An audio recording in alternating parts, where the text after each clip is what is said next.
অপরূপ প্রাকৃতিক সৌন্দর্যের লীলাভূমি আমাদের এই পৃথিবী। আপনি যখন প্রকৃতির সান্নিধ্যে আসবেন তখন উপভোগ করতে পারবেন প্রাকৃতিক সৌন্দর্য।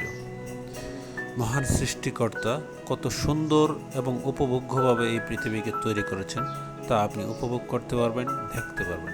এই প্রকৃতি যখন তার সৌন্দর্যের পুরোটা আমাদেরকে দেখায় তখন আমরা সত্যিই মুগ্ধ এবং বিমোহিত হয়ে যাই। সকালে যখন বৃষ্টি হয়, গ্রীষ্মকালে যখন প্রচণ্ড রোদ, ঠিক গ্রীষ্মকালের রোদ, বর্ষাকালের বৃষ্টি, প্রতিটি বিষয়ই আমাদেরকে মুগ্ধ করে। প্রতিটি বিষয়ই প্রকৃতির এক অপরূপ সৌন্দর্য নিয়ে আমাদের সামনে উপস্থিত হয়। যদি কখনো কারো মন খারাপ থাকে তাহলে আপনি প্রকৃতির সান্নিধ্যে যান, আপনার মন ভালো হয়ে যাবে।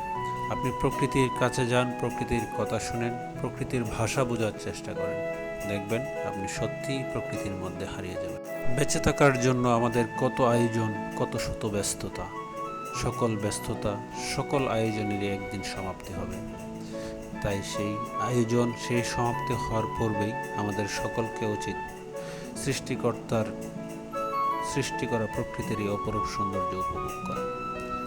আপনারা আসুন প্রকৃতির কাছে, প্রকৃতির কথা শুনুন, তাহলেই আপনারা প্রকৃতিকে উপভোগ করতে পারবেন। মহান সৃষ্টিকর্তা ফুল, ফল, পাহাড়, পর্বত, নদী, নালা এবং প্রকৃতির কত শত সৃষ্টি আমাদের জন্য রেখেছেন। তা আপনারা যদি প্রকৃতির সাথে না মিশেন, প্রকৃতির কাছাকাছি না যান, তাহলে উপভোগ করতে পারবেন না।